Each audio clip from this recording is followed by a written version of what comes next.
Why are you staring at me, dude? I don't like when you stare at me like that. Mm-hmm. It makes me uneasy. Oh no. You're about to, like... Jump out of the bush and mow you down with an AK-47? No. Are you sitting in a rain poncho, taking the night watch in the thick jungle of Vietnam? Nam, baby. We're doing Nam.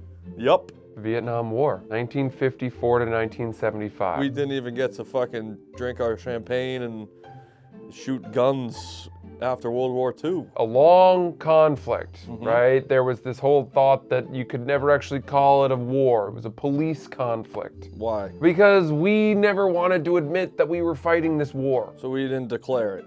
Well, it was a proxy war in theory, except it wasn't a proxy war because we lost about 58,000 guys. That's a lot. A lot of people, a lot of men. Did they lose? Millions. Prior to the Vietnam War starting, Vietnam, especially the North Vietnamese, had been fighting back against colonial rule by the French. Okay. The French liked Vietnam. There were a lot of natural resources, especially I think rubber. Trees. Rubber trees. Bamboo. Yeah. Yes. Koala bears. Sure.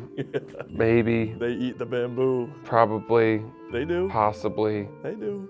Well, there was also opium. There were some major natural resources and products that were coming out of Vietnam that were worth a lot of money at that time. Okay. Rubber being the particular one because this is when cars are starting to really explode. Rubber needed for tires. We need, condoms. Rubber condoms, are they? Isn't that what they're made of? Latex, I guess. Hey, bud, toss me a rubber. Yeah. The padding at indoor trampoline parks. Yeah, that's good rubber. Go-kart barriers. Yeah, that's good rub. Really need some rubber for that. Golf grips. Yeah. Yeah. Some rubber there. I love when I stun you. I don't know why we get stuck in these ruts.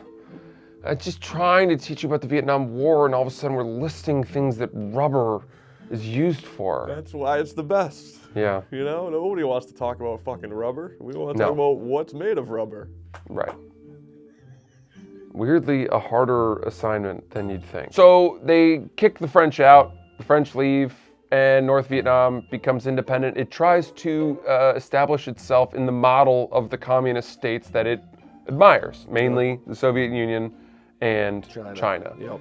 We hate communism Yes, in we do. 1950s. You've taught me that. We hate it. We fear it. Anywhere that adopts communism is seen as kind of an enemy. And we saw that the South Vietnamese were fighting back. So there was this conflict that was breaking out, and we supported the South Vietnamese, and we started sending some guys over there. And at first, it wasn't that many. And then they start playing the songs. The Viet Cong. As we started losing more guys and realizing our battle to eradicate communism was not going well, LBJ, Lyndon Baines Johnson. Bron James. Sure, his father. Bron James.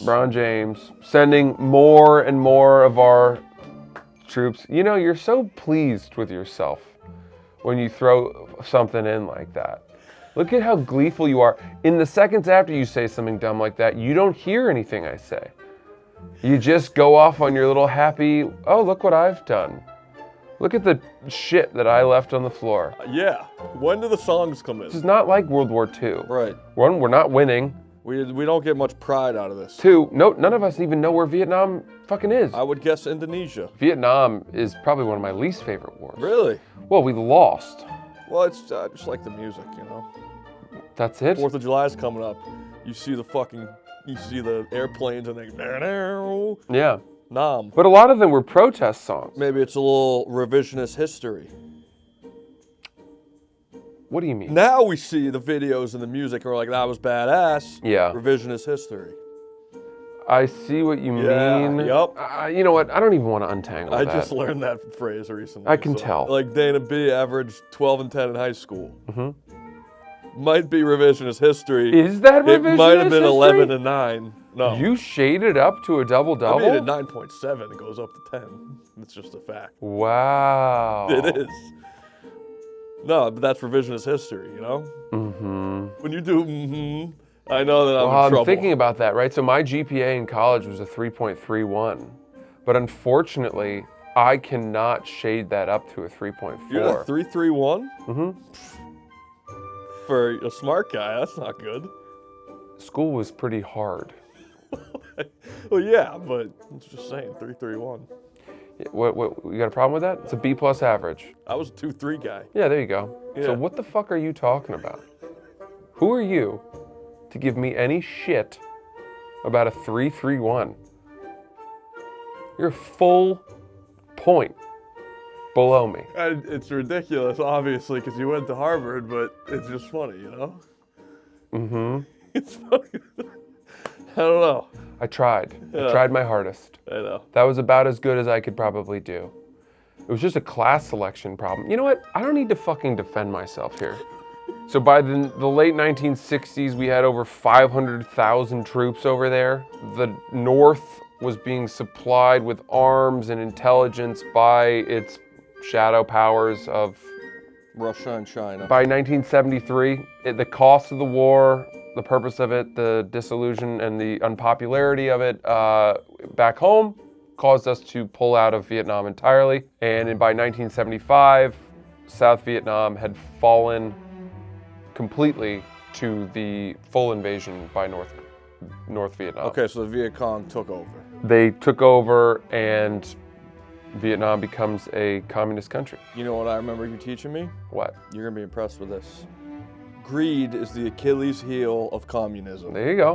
Huh? That's it. See, I fucking retain shit. Pretty good. I retain things you tell me. That's it. I would never have said those words in order. No, I'm before impressed. I knew you. That's Vietnam, brother. Thank you, Frannie. Good luck. Thanks, Stay out man. of trouble.